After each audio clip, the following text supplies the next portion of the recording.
ஒரு வித்தியாசமான உயிரினத்தை பத்தி தான் பார்க்க போறோம். இது முட்டை போடும், ஆனா பறவை இல்லை. உடம்புல விஷம் இருக்கும், ஆனா பாம்பு இல்லை. இது தண்ணியிலேயே வாழும், ஆனா மீன் இல்லை. என்னடா ஒரே புதிரா போடுறானேன்னு பாக்குறீங்களா? சரி, நான் நேரா விஷயத்துக்கே வரேன். இன்னைக்கு பிளாட்டிபஸை பத்தி தான் நம்ம பார்க்க போறோம். வாத்து போலவே அலகுகள் இருக்கிறதால தமிழ்ல இதுக்கு வாத்தழகின்னு பேர் வச்சிருக்காங்க. வாங்க இன்னைக்கு இந்த அரிய உயிரினத்தை பத்தி முழுசா தெரிஞ்சுக்கலாம். கிழக்கு ஆஸ்திரேலியா மற்றும் டாஸ்மானியாவை மட்டுமே பூர்வீகமாக கொண்ட பிளாட்டிபஸ் ஒரு மேமல், அதாவது பாலூட்டி உயிரினம்.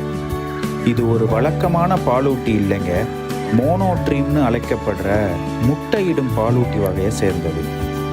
இது இயற்கையோட வழக்கமான விதிகளை மீறி வாழ்கிற ஒரு உயிரினம். ஒரு பாலூட்டி, ஊர்வன மற்றும் பறவைகளோட அம்சங்களோட இருக்கிற பிளாட்டிபஸ் உண்மையிலே தனித்துவமானதுங்க. அப்படி பிளாட்டிபஸை எது தனித்துவமாக ஆக்குது? வாங்க ஒன்னொன்னா பார்ப்போம்.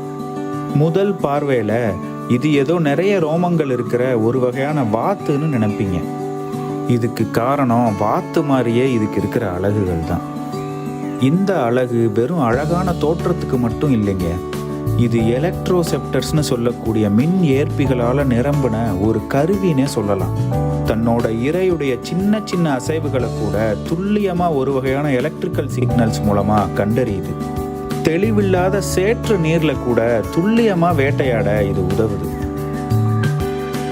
தண்ணீரில் வாழ்கிறதுக்கு ஏற்ற மாதிரி வடிவமைக்கப்பட்ட பிளாட்டிபஸ்க்கு வலை பின்னப்பட்ட கால்கள் ரொம்பவுமே உதவுது. அது மட்டும் இல்லைங்க, இயற்கையாகவே ஒரு வகையான தடியான வாட்டர் ப்ரூஃப் கோட்டிங் கொடுத்த மாதிரி உடலமைப்பு இருக்கு. இதனால குளிர்ந்த நீரில் கூட சுலபமாக இவ வாழுது. இதோட அகலமான தட்டையான வால் சமநிலைக்கு மட்டும் இல்லைங்க, அது கொழுப்பை சேமிச்சு தேவைப்படும் போது ஊட்டத்தையும் கொடுக்குது. ஆச்சரியமான விஷயம் என்னன்னா, ஆண் பிளாட்டிபஸ்களுடைய பின்னங்கால்களில் விஷத்துகள்கள் இருக்கு. இதனால மனிதர்களுக்கு பெரிய ஆபத்து இல்லைன்னாலும் ஒரு உயிரினத்துடைய பரிணாம வளர்ச்சியில் இருக்கிற ஆச்சரியங்கள்ல ஒன்றா இதை பார்க்கலாம். கிழக்கு ஆஸ்திரேலியாவில் இருக்கிற நன்னீர் ஓடைகள், ஆறுகள் மற்றும் ஏரிகளை பிளாட்டிபஸ்களுடைய தாயகமாக கருதலாம். இந்த சூழல்கள் அமைதியான நீர் மற்றும் ஏராளமான உணவு ஆதாரங்களோட சரியான கலவையாக இருக்கு. இந்த வீடியோ பிடிச்சிருந்தா கீழே இருக்க லிங்கை கிளிக் பண்ணி இதனுடைய முழுமையான வீடியோவை பாருங்க. மறக்காம நம்ம சேனலுக்கு சப்ஸ்கிரைப் பண்ணி உங்களுடைய ஆதரவை கொடுங்க.